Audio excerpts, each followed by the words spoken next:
Hi guys, what's going on? It's Dan here. Welcome to the 7th episode in our Versus series. Today we are testing out the race cars in GTA. Up first we have the Dewbauchee Massacro Racecar, based off of the Aston Martin V12 Vanquish and the Ferrari 360, costing $385,000. Up next we have the Dinka Jester Racecar. This is based off of the Honda NSX and BMW i8, costing $350,000.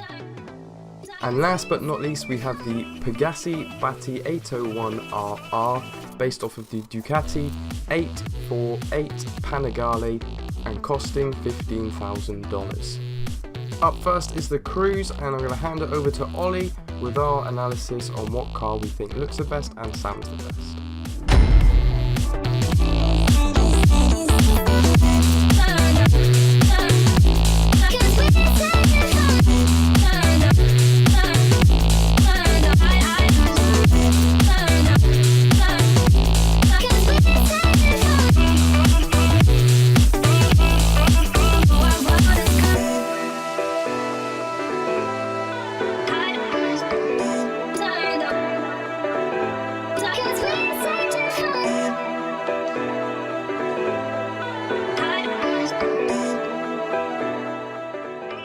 While it's arguable that the vinyl swirl, the sleek design of these vehicles, we all agreed that they look awesome. With the additional bodywork components, the Jester and Massacro really do look like race cars. However, it was the Jester that we thought looked the best. The Bati, though, is the only one that has actually improved from the original vehicle. The removal of the wing mirrors gave it a much more sleek and sporty look, and those twin carbon exhausts add to the aggressive race bike appearance. They also improved the way it sounds. We thought the original bike sounded a bit flat, whereas this one's slightly more aggressive, enough so to the sound like a sport bike and not a moped. Both the Jester and Massacro have improved in sound. While the original Massacro did sound amazing, this one has a little more snarly tone, and it adds to the increased aggression of the race version. For us though, the biggest improvement was with the Jester, simply because of the turbo noise. Whatever they've done to change the turbo from in the original car has given the Jester race car a whole new screen presence. So while it was only really the Bati that looks better than the original, they all used to sound better. But the big question is, are they any faster? So we return to the BSB test track to answer that question. So here we go. The first thing to note is that they all seem to be faster off the line and down the straights than the original cars. In the corners, the Bati was always going to be the fastest, and so is. The original bike was super fast and agile steering through the corners, and this bike has kept that trait. Jester has also kept its super tight, stable cornering abilities, and is probably the most grippy vehicle we've driven around this track. The Massacro, however, has actually improved massively from the original car. The original car suffered greatly from heavy steering and understeer, yet it's somehow more controlled in this car, and you can put a lot more power down through the corners. And that is why the Massacro finishes almost half a second ahead of the original car, and the Bati, as expected, sets another new lap record.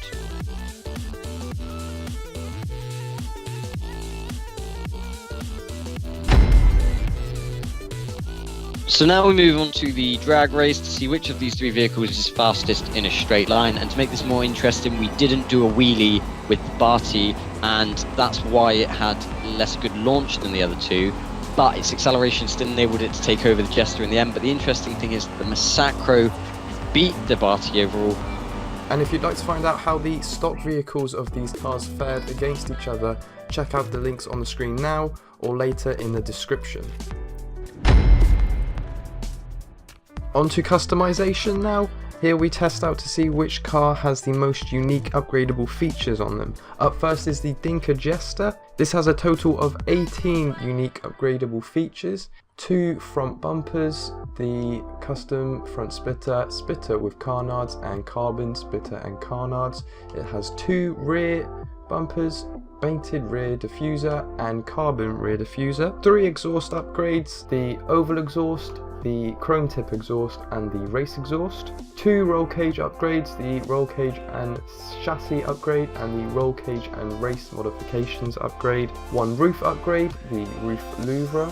3 skirt upgrades, the custom skirts, the sport skirts and carbon skirts, and 4 spoiler upgrades, the carbon wing, the colour coded wing, the carbon wing type 2 and the GT wing. Onto the Massacro Racecar now. This has 2 more upgrades than the Jester at 20. It has 3 front bumpers, the carbon race splitter, the splitter and carbon splitter, 2 rear bumpers, the rear diffuser and the race rear diffuser, 1 exhaust, the titanium exhaust tips, 1 fender upgrade, the race wing vents, 3 hood upgrades, the carbon hood, the race vented hood and the race carbon vented hood, 2 roll cage upgrades, the roll cage and the race roll cage, 4 skirt upgrades, the side skirt, the carbon side skirt, the race side skirt and race carbon side skirt. And finally 4 spoiler upgrades, the low level spoiler, the carbon low level spoiler, the race wing and GT wing. And finally onto the Bati 801RR. This has no unique upgradable components, so we'll score 0 in the final scorecard. And here is the final scorecard. As we can see, this week's winner is the Dewbauchee Massacro Racecar with 26 points, closely followed by the Dinka Jester Racecar with 24 points, and last is the Pegassi Bati with 20 points. All that's left for me to say is thank you guys for watching, and I'll see you in the next episode. Goodbye.